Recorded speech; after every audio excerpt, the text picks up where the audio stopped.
കാരണം ഞാൻ ആലോചിച്ചു, ഇപ്പൊ എത്രയോ പേര് ഒരു സുപ്രഭാതത്തിൽ ഫേമസ് ആയിട്ടുള്ള ആൾക്കാരുണ്ട്. ഇപ്പൊ അവര് ചില ആൾക്കാർ ഡിപ്രസ്ഡ് ആണ്, ചില ആൾക്കാർ ഇപ്പൊ എന്താണ് ഹോളിവുഡ് ആക്ടേഴ്സ് ഉണ്ട്. പ്രധാനപ്പെട്ട ഒരു 5 പേരെ മാരേജ് ലൈഫ് എടുത്തു നോക്ക്. അതെ, എല്ലാം ഡിവോഴ്സ്ഡ്, ബ്രോക്കൺ റിലേഷൻഷിപ്പ്, അഡിക്ഷൻ, ഇതെല്ലാം ഉണ്ട്. വൈ? ഇത്രയും സക്സസ്ഫുൾ ആൾക്കാർ എന്തുകൊണ്ടാണ്? കാരണം ഈ പീക്കിൽ പോയിട്ട് താഴെ വരുമ്പോൾ എല്ലാം എത്രയോ പേര് ഈ യൂട്യൂബേഴ്സ് മലയാളികൾ എത്രയോ പേരുണ്ടാവും, മുകളിൽ കയറി പോയിട്ട് ഇങ്ങനെ താഴെ വരുമ്പോഴത്തേനും നമ്മൾ തന്നെ കണ്ടിട്ടുണ്ട്. നമുക്ക് തന്നെ എത്രയോ ഹൈപ്പുകൾ വന്നിട്ടുണ്ട്. ഈ ഹൈപ്പിൽ താഴെ വരുമ്പോൾ നമ്മൾ അതിന്റെ ബുദ്ധിമുട്ടിലൂടെ പോയിട്ടുണ്ട്. പക്ഷെ അവിടെ നിന്ന് പൊങ്ങാൻ നമ്മൾ പഠിക്കണമെങ്കിൽ നമ്മുടെ മെന്റൽ സ്റ്റേറ്റിൽ ആ ഒരു സ്റ്റേറ്റിനെ മനസ്സിലാക്കി അതനുസരിച്ച് നമ്മൾ ബിഹേവ് ചെയ്യാൻ തുടങ്ങുകയാണെന്നുണ്ടെങ്കിൽ യു ക്യാൻ ബിക്കം ഹാപ്പി.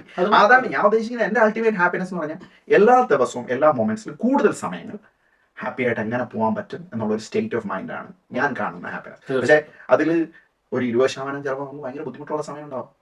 ന്യൂസുകൾ പല